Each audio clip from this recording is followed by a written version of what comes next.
Thanks for being here. This is Amie from Motif Music Studios, and up next is Running in the Night by Andrea Dow for our Wunderkeys feature. And if you stick it out to the end, I've added some technique tips with working with octaves and inner voices. So thanks for listening in, and I hope you find it helpful.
Thank you to the wonderful teacher who suggested this piece for the Wunderkeys feature this week. So this is Running in the Night. It's an A minor piano solo by Andrea Dow, and I love that it has some unique challenges. So it's from the Intermediate Performance Book 1. It's a companion to the Pop Studies book, and it may be one of the first times you've encountered octaves and maybe these internal voices. So what I mean by that is that measure 14, if you have your music in front of you, you're going to want to hear this. You're going to want to hear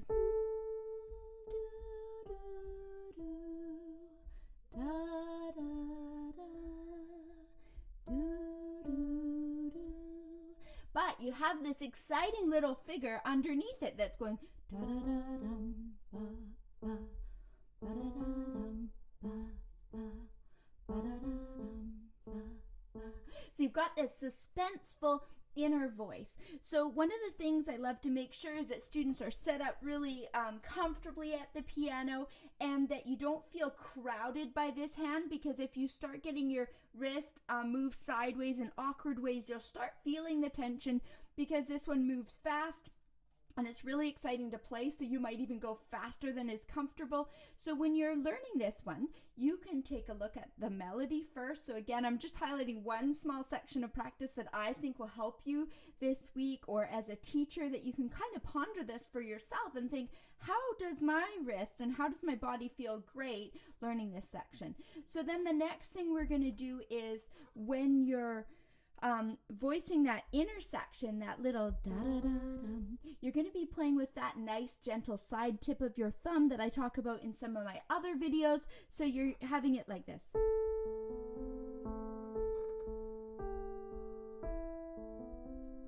So that figure is nice and gentle.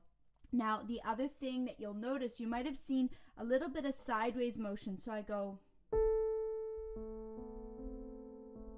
For me, it's more comfortable to reach the octave, and then when I go do do do do, I try to balance over the keys. So for me, that means I bring my hand from this position back into a comfortable hand position like this to go do do do do. Then for the octave section, I go dum ba ba. So you can see there, I'm using a side to side motion. So you can practice that. Practice going A, G, A, E.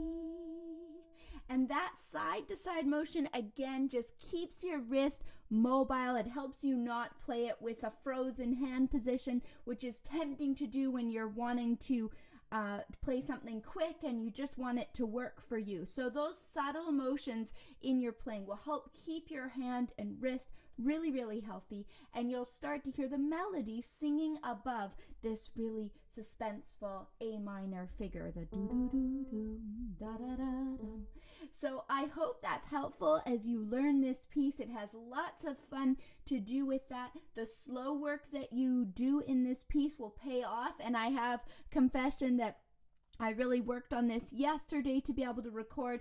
And again, sometimes I would even need to let it simmer a little bit longer at a slow tempo to have perfect control. So those are some fun things you can enjoy. Another subtle detail that I love is at the very first 2 notes, there's no pedal for that section. So that part I had played it and started with the pedal, but then I realized the marking and I thought, oh, I like that. That's kind of interesting to keep the octave smooth and not rely on your pedal.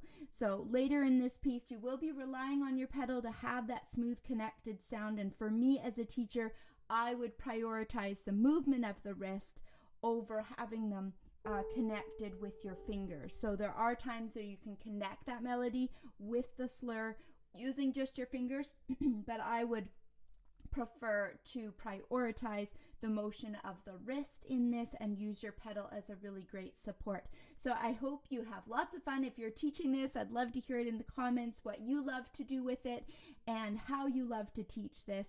Thanks for listening in. If you have any suggestions of pieces you'd like me to cover in these weekly Wunderkeys features, I'd love to hear them. Can be anyone, any level, and I love just diving into repertoire and having fun with it. So thanks for listening in. We'll see you next time.